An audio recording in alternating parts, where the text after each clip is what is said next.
Good morning बच्चों। हमने भाग 1 में पाठ 11 लखनवी अंदाज के पाठ्यपुस्तक के 1 से 4 तक प्रश्न उत्तर पढ़े हैं। तो अब हम आगे के प्रश्न उत्तर पढ़ते हैं। 5वां प्रश्न, नवाब साहब द्वारा खीरा खाने की तैयारी करने का एक चित्र प्रस्तुत किया गया है। इस पूरी प्रक्रिया को अपने शब्दों में व्यक्त कीजिए। तो ऐसे भी आ सकता है कि खीरा काटने में नवाब साहब की विशेषज्ञता का चित्रण अपने शब्दों में कीजिए।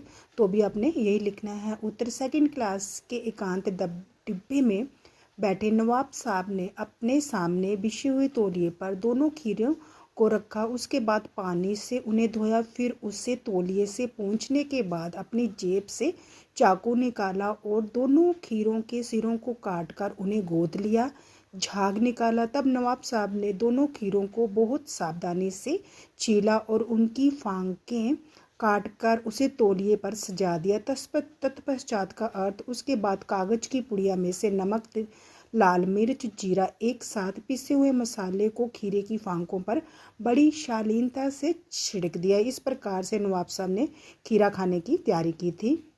अब दूसरा, ख, किन किन चीज़ों का रसास्वादन का अर्थ, रस के स्वाद का आनंद करने के लिए आप किस प्रकार की तैयारी करते हैं। उत्तर, खीरे, सेब, अमरूद, पपीता आदि चीज़ों का आनंद लेने के लिए हम उन्हें साफ पानी से धोते हैं, पोंछकर उन्हें चाकू की सहायता से फांकों के रूप में काटकर प्लेट में सजाकर चाट मसाला छिड़ककर ऊपर से नींबू निचोड़ देते हैं। इस प्रकार हम खाने की तैयारी करते हैं। आगे बढ़ते हैं। प्रश्न 6, खीरे के संबंध में नवाब साहब के व्यवहार को उनकी सनक कहा जा सकता है। आपने नवाबों की और भी सनक और शौक के बारे में पढ़ा सुना होगा। किसी एक के बारे में लिखिए। नवाबों की बहुत सी सनक है, उनमें से पान खाने की सनक सबसे अलग होती है। कुछ नवाब तो एक क्षण पल के लिए भी पान के बगैर नहीं रह सकते।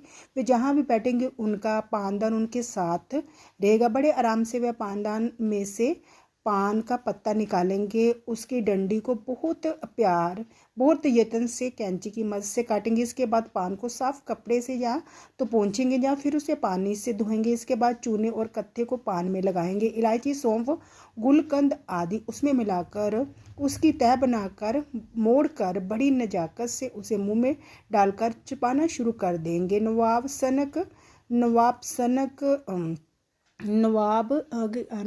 सनक मिजाजी व शौकीन तो होते ही थे। अपने शौक को पूरा करने के लिए नवाबी शान बनाए रखने के लिए अपना सब कुछ दे देते थे।